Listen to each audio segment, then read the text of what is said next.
कि आप लोगों को एक प्रोजेक्ट करना है।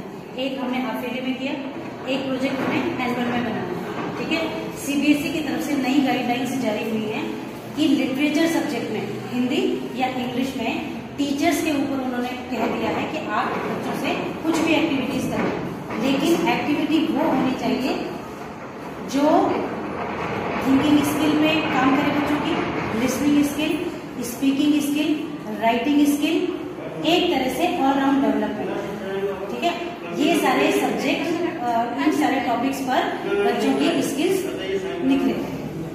तो यहाँ हम ऐसा करें कि 4-5 अलग अलग स्किल्स दे दें आपको। कल भी मैंने ये बात बताई थी कि या तो हम 4 या 5 एक्टिविटी दें आपको, या 4 और 5 एक्टिविटीज को एक साथ ही कंबाइन करके एक प्रोजेक्ट में दे दें। ऐसा कर सकते हैं। तो मुझे लगा कि ये इंटरव्यू वाला जो तरीका है, इसको ये ज्यादा बेटर है। ठीक है ना।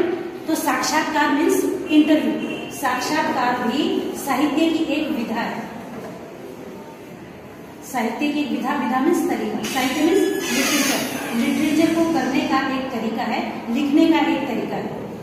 कई बार आपने लेसन्स देखे होंगे, आपने कहानी पढ़ी होगी, आपने कविताएं पढ़ी हैं, आपने दोहे पढ़े हैं, रुबाइयां पढ़ी हैं, गजल पढ़ा है, निबंध पढ़ा है, संस्मरणात्मक लेखक पढ़े हैं, लेख पढ़े हैं। कई लेसन ऐसे होते हैं कि जो वर्णन किया जाता है किसी चीज के बारे में। कई लेसन ऐसे होते हैं कि यात्रा वृत्तांत होता है। लेखक जो है घुमक्कड़ प्रवृत्ति के होते हैं। जैसे आपने 11th में पढ़ा होगा, स्पीति में बारिश पढ़ा था ना, स्पीति में बारिश। तो लेखक जो है कृष्णनाथ घुमक्कड़ प्रवृत्ति के हैं। उन्हें दूर दराज इलाकों में या पहाड़ी इलाकों में घूमने का बड़ा शौक है। तो उन्होंने एक नई जगह एक्सप्लोर करी, कौन सी? स्पीति। और स्पीति के बारे में सबको बताया और युवाओं से आह्वान किया कि आप लोग वहां पर जाएं, हल्ला गुल्ला मचाएं, शोर करें, ताकि वो जो पहाड़ियां हैं वहां की, वो सुनसान, जो माने की जो चोटियां हैं, बूढ़े लामाओं के जाप से उदास हो गई हैं। तो आप लोग वहां पर शोरगुल मचाएं, बच्चे जाएं, तो बाकी लोगों को भी उस जगह के बारे में पता चले। ये उन्होंने कहा था उसमें। ऐसा ही साक्षात्कार है। तो ये साक्षात्कार एक ऐसा तरीका है, साक्षात्कार मीन्स बार बार मैं बता रही हूँ इंटरव्यू। इस एक्टिविटी में आपको क्या करना है, आपने किसी एक सज्जन को, ही और शी, जो भी वो महिला हो सकती है, वो पुरुष हो सकते हैं। ठीक है, आपने क्या करना है, एक इंटरव्यू लेना है। सबसे पहले इसमें आपकी थिंकिंग स्किल काम कर रही है। थिंकिंग स्किल आ रही है, वो कैसे कि आपने ये सोचना है कि आप इंटरव्यू किसका ले रहे हैं। ये भी एक सोचने वाली बात है ना। ऐसे ही नहीं किसी के भी आप इंटरव्यू ले लेंगे। इंटरव्यू में आपने ये सोचना है कि मैं इसका इंटरव्यू ले रहा हूं तो क्यों ले रहा हूं, ये क्या लाभकारी है, क्यों लाभकारी होगा, ये आपने सोचना है सबसे पहले। वो मैं नहीं बताऊंगी आपको। दूसरी बात, जो बच्चा एक जने का इंटरव्यू ले रहा है, किसी का भी, वो टीचर हो सकते हैं, वो प्रिंसिपल हो सकते हैं, वो डॉक्टर हो सकते हैं, वो इंजीनियर हो सकते हैं, वो किसी भी फील्ड के आर्टिस्ट हो सकते हैं, वो स्पोर्ट्स पर्सन हो सकते हैं। ये आप पर निर्भर करता है, आप उनको क्यों चूज कर रहे हैं। क्या आपको लगा कि इनसे मुझे इंटरव्यू लेना चाहिए, क्यों लेना चाहिए?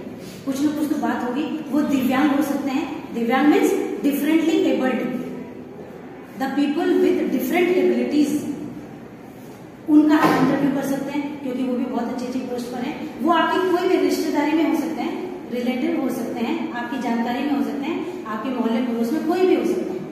लेकिन पहले तो आपने ये सोचना है वो कौन व्यक्ति है, किसका आप इंटरव्यू लोगे। दूसरा, आपने क्वेश्चंस फ्रेम करने हैं। 15 से 20 क्वेश्चंस आप बनाओगे। 15 मिनिमम, 20 मैक्सिमम। ये क्वेश्चंस आपने बनाने हैं और आपने क्वेश्चंस ऐसे फ्रेम करने हैं जिनसे आपको उचित उत्तर मिले, जो उत्तर पढ़ करके मुझे भी लगे कि हाँ, इस बच्चे ने बड़ा अच्छा इंटरव्यू किया है और जिस भी व्यक्ति का इसने चुनाव किया है, महिला या पुरुष का, बड़ा अच्छा किया है। इनके जवाब सुन करके, पढ़ करके मुझे भी बहुत फायदा हुआ है, मुझे भी काफी नॉलेज मिला है। हो सकता है कोई ऐसा इंसान है जिसके बारे में हम कोई जानते ही ना हो और आप जानते हो, उन्होंने देश के लिए बहुत कुछ किया है। बहुत सारे ऐसे लोग होते हैं जो गुमनाम रहते हैं, जिनको कोई नहीं जानता। ऐसे आपने सोचना है। तो यहाँ पर आपकी थिंकिंग स्किल काम करेगी। आप सोचो किसका आपने इंटरव्यू लेना है, क्यों लेना है, और फिर जब आप प्रश्न बनाओगे तो वही प्रश्न आप बनाओगे जिनके उत्तर आपको चाहिए, है कि नहीं। आप जो जवाब चाहते हैं सामने वाले से, उसी के अकॉर्डिंग आप क्वेश्चन भी तो फ्रेम करोगे, वैसे ही आपने प्रश्न बनाने हैं। समझ में आ रही है मेरी बात? आप सपोज मुझसे आप इंटरव्यू कर रहे हैं, आप मुझसे जो जानकारी चाहते हैं, तो आप पहले वो प्रश्न भी तो बनाओगे। तो इसमें भाषा शैली, कैसा आपने प्रश्न बनाया है।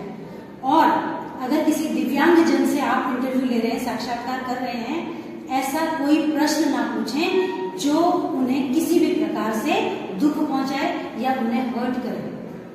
ध्यान रहे इस बात का, किसी से भी ऐसा प्रश्न ना पूछें, पर्सनल या व्यक्तिगत प्रश्न किसी से भी ना पूछा जाए।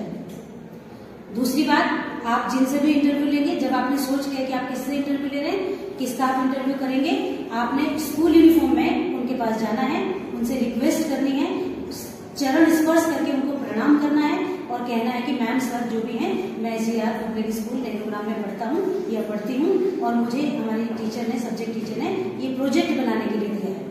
मुझे आपसे कुछ जानकारी चाहिए, मैं आपसे कुछ प्रश्न पूछूंगी या पूछूंगा, आप प्लीज मुझे उत्तर देंगे। आपके पास कब समय है, मैं कब आपके पास आऊँ। ठीक है, ये सब आपने करना है। फिर आपको उनको कन्विंस करेंगे, आपको वो टाइम बता देंगे, आप उनके पास जाएंगे, आपने उनके साथ एक फोटो खींचना है ताकि ये पता चले कि इन व्यक्ति का आपने इंटरव्यू लिया है।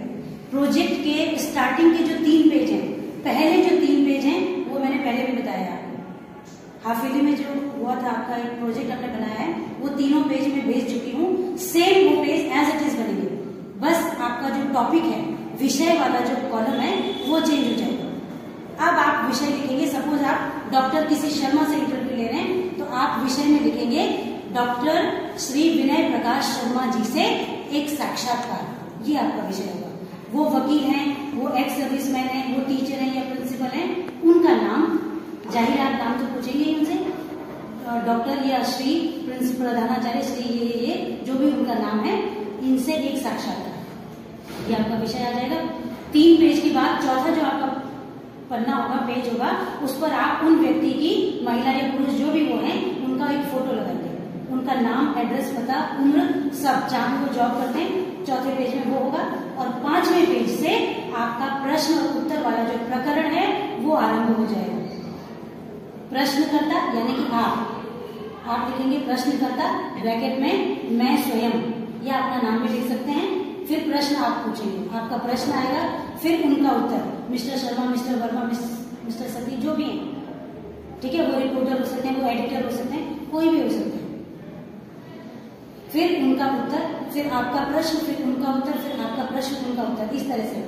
तो थिंकिंग स्किल आपके यहाँ पर आ रही है। आप ये सोचोगे कि आपने किन का इंटरव्यू लेना है। दूसरी बात, आप प्रश्न जब बनाओगे तो प्रश्न बनाने के लिए भी आप सोचोगे, आप कैसे कैसे प्रश्न बनाओगे वो आपने सोचना है। ठीक है, उसके बाद आप वहां पर आपकी थिंकिंग स्किल काम कर रही है। तीसरी बात, जब आप उन उत्तरों को अंकित करोगे, लिखोगे, तब आपकी वहां पर भाषा शैली, आप किस तरह की भाषा शैली का इस्तेमाल कर रहे हैं, आपको हिंदी कैसे लिखनी आ रही है, वहां पर आपकी राइटिंग स्किल। फिर जब आप उनसे बात करेंगे, आपको किसी नए इंसान से बात करने का तरीका पता चलेगा। सपोज वो कन्विंस ना हो, कोई ऐसे हो सकते हैं कि जो जिनके पास समय ना हो, या जो आपको मना भी कर दे कि नहीं ऐसे में किसी को जवाब नहीं देता, या मुझे आपसे कोई बात नहीं करनी है। आपने उनको कन्विंस करना है कि नहीं अंकल, मैं आपसे बहुत प्रेरित हूँ, मैंने आपके बारे में बहुत सुना है और मुझे ये प्रोजेक्ट मिला है, प्लीज आप मेरी हेल्प कीजिए। तो 100% वो आपकी बात से कन्विंस हो जाएंगे। चौथी स्किल, आपको बात करने का कॉन्फिडेंस, आपके बात करने का तरीका, वो आपका वहां पर आ रहा है, तभी तो आप उनको कन्विंस कर पाएंगे। और आप जब वो लिखेंगे उनका इंटरव्यू, या तो आप एक रफ कॉपी अपने पास ले जाइए, जो वो आपको जवाब दे रहे हैं उनको लिखिए, या आप उनकी बात को रिकॉर्ड भी कर सकते हैं। उनको बता दीजिए सर या मैम, मैं आपकी बात रिकॉर्ड कर रहा हूँ और घर में जाकर मैं इसको लिखूंगा। आप फोन से उसको रिकॉर्ड करेंगे और घर में आकर के आराम से उनके जवाबों को सुन करके फिर उसको पहले रफ लिख लीजिए, उसके बाद उसको फेयर कॉपी में अच्छे से प्रोजेक्ट फाइल जैसी बनती है, आपने वो प्रोजेक्ट फाइल बनानी है। तो ये आपका फाइनल एग्जाम के लिए प्रोजेक्ट है और ये अति आवश्यक है, महत्वपूर्ण है, it's mandatory to all students. आपको मालूम है जिस दिन आपका हिंदी का एग्जाम होगा, ये जो भी एग्जाम होना है, सेम डे OMR शीट आपकी चेक हो जाएगी, स्कैन होकर हमको मार्क्स दे देने हैं। तो उस OMR शीट के साथ ओरल के भी मार्क्स उस दिन चले जाएंगे। सेम डे आपका प्रोजेक्ट मेरे पास होगा और प्रोजेक्ट के मार्क्स भी मैं लिखूंगी, बगल में आपके OMR शीट के मार्क्स उस दिन आ जाएंगे, आपके मार्क्स ऐड हो जाएंगे।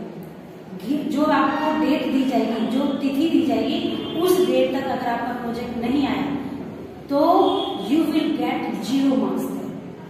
आपको मैं नहीं लिख दूंगी और आपको वहां पर 0 मार्क्स मिलेंगे। ये सीबीएसई का एक काम है, सीबीएसई से गाइडलाइंस आई हैं और एक नोटिफिकेशन आया है, चाहे तो हम आपको उसको भेज देंगे, 8-10 पेज का नोटिफिकेशन है, आप उसको पढ़ें आराम से। और सब्जेक्ट टीचर्स सारे सब्जेक्ट में ये प्रोजेक्ट बनना ही करना है। तो मुझे लगा कि 4-5 अलग अलग एक्टिविटीज कराने के बजाय, बाकी छोटी छोटी एक्टिविटीज तो मैं आपको कराती ही रहती हूँ, उसके अलावा एक ऐसी एक्टिविटी कराऊं जिसमें ये 4-5 स्किल्स बच्चों की दिख जाए सब। इस वजह से आपको ये साक्षात्कार करना है। समझ में आ गया सबको?